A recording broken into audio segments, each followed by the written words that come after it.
Headlines प्रायोजक sofa factory, the complete living solutions under one roof.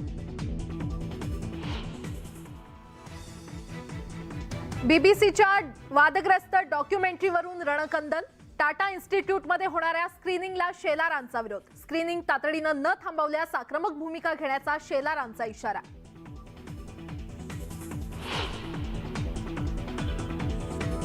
Money laundering प्रकरणी आयकर विभागाच्या वरिष्ठ अधिकाऱ्यावर ईडीची कारवाई. 65 कोटींची मालमत्ता जप्त. खंडाळा, लोणावळा, कर्जत आणि कर्नाटकातील मालमत्तांवर कारवाई.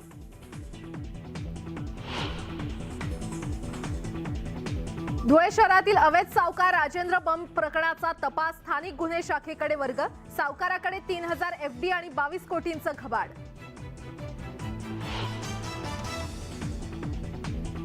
एक फेब्रुवारीपासून वीज बिलात मोठी वाढ होण्याची शक्यता. महावितरणाचा 37% वीज बिल दरवाढीचा प्रस्ताव. सर्वसामान्यांसह शेतकऱ्यांनाही बसणार दरवाढीचा धक्का.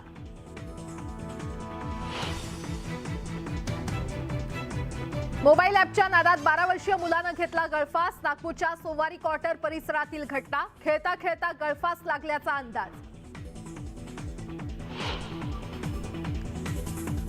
राजस्थानच्या भरतपूरमध्ये लष्कराचं विमान कोसळलं. पोलीस प्रशासन घटनास्थळी, तर मध्य प्रदेशमध्ये एअरफोर्सचं सुखोई आणि मिराज फायटर जेटला अपघात. रेस्क्यू ऑपरेशन सुरू.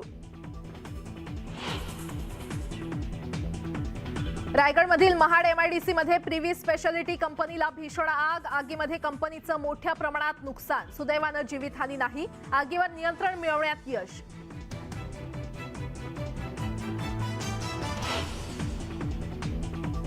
आणि बोईसर पूर्वेला असलेल्या दगडखाणी रस्त्याच्या कामामुळे स्फोटामुळे घरांना मोठमोठे तडे. स्थानिक दहशतीत.